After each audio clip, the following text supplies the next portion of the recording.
नमस्कार। Aryan homeopathic academy में आपका स्वागत है। मैं हूं doctor Aryan.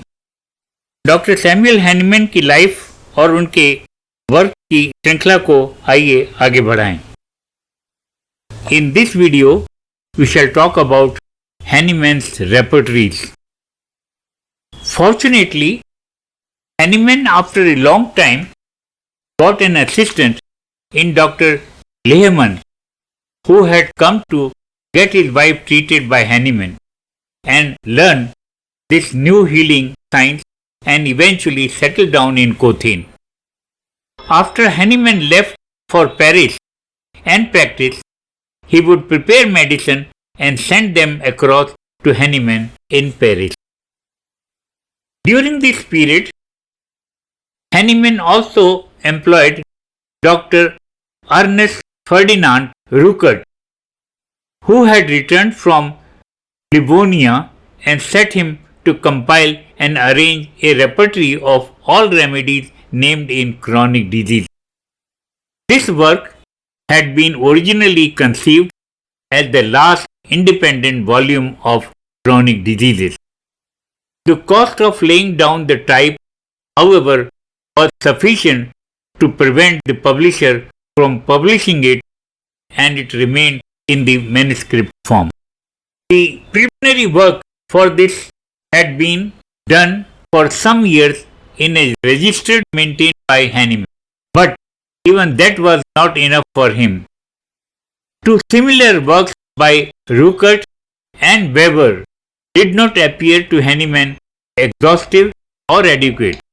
Under Hahnemann's supervision, therefore, Dar worked on a similar repertory, but because Hahnemann could not, of course, correct Zar's work in all details, it was very imperfect and contained many superficialities of which Hahnemann first became aware through the French translator Dr. Roth of Paris. Zar, on whom Hahnemann had at first set great hopes and with whose help he had intended to publish a standard homeopathic lexicon, seemed to have been an irresolute, hasty fellow lacking steady perseverance. Consequently, the literary plan which Hahnemann had devised, hoping for his assistance, did not reach their fulfillment, nor did Hahnemann retain long his subsequent post in Dusseldorf, to which Hahnemann had recommended. Hahnemann became more and more distrustful about the disruption in the rank and files of homeopaths. Few like Dr. Moultrie Müller did not find the therapeutic procedures of the old school to be thoroughly rejectable, nor did they consider an exclusively homeopathic method necessary. They allowed both systems of medicine to stand side by side, yet unwillingly and unfused during the period of medical evolution, and sanctioned the use of them one after another according to apparent need. It was no wonder that Hahnemann, on hearing this, he demanded Dr. Müller, as a homeopath, he should desist from such using allopathic methods of healing. Hahnemann called these people half homeopaths. Hahnemann also mistrusted Rummel and Roux, as these two gentlemen were converted from the allopathy and had their independent views. The first group of homeopathic physicians strictly followed Hahnemannian theory, while the pre-homeopaths, as those who treated many patients according to the old allopathic way. The appearance of chronic diseases in 1828 had given a perceptible impulse to further division among the members of this organization. However, with the collective efforts, a hospital building was constructed in Leipzig, and the very first homeopathic hospital was inaugurated on January in the year 1833, with Dr. Schoeviker as its director, as Hahnemann desired. Hahnemann did not desire to have any disciple of his. Whosoever wished to be his pupil was obliged to subscribe entirely to his theory. Until he had clear proof of this, he was full of doubt and mistrust. With repeated efforts of Dr. Humboldt in the year 1829, the Leipzig Association of Homeopathic Physicians was formed in Leipzig. Its members were from both the groups, from pure homeopaths and pre-homeopaths. Hahnemann had not achieved correction of those he intended to set right. On the contrary, exactly what he had desired to prevent took place almost immediately. In the place of Wiesweckert, Mortis Müller became the chief physician of the first homeopathic hospital. Dr. Mortis Müller appointed Hartmann as his assistant instead of Dr. Hahnemann's nominee, Dr. Hornberg. The Cothin period of strife and dissension within German homeopaths from the beginning of the 30th onward is deeply regrettable one. How much, for example, this strife embittered the old master's life even to his death in a foreign land. Hahnemann lived to see the end of the hospital in October 1842. Both warring groups forgot the old saying, in necessity unite, in doubt freedom, but in everything love. Discord destroys. Now let us talk about Hahnemann's first student, friends and other supporters in Germany.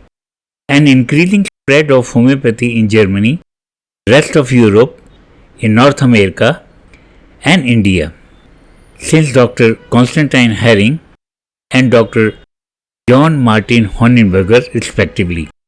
And thereafter I shall show you the essays and other work of Hahnemann.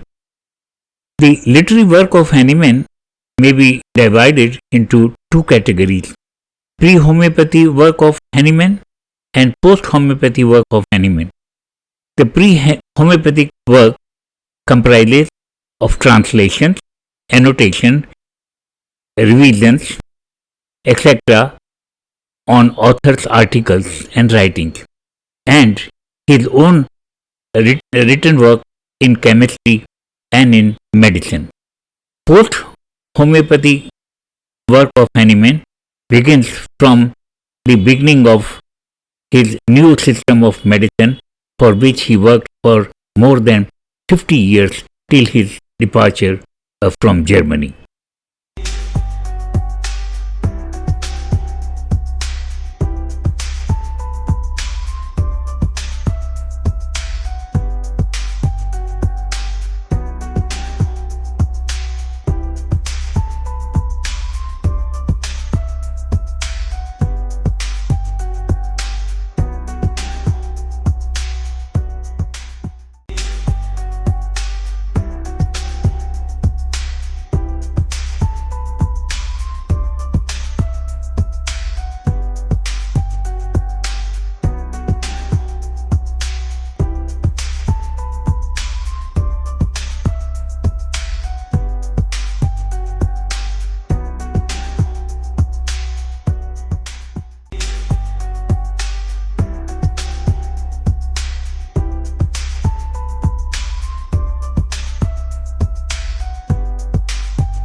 इस अंक में इतना ही। अगले अंक में कुछ नए तथ्यों के साथ। धन्यवाद।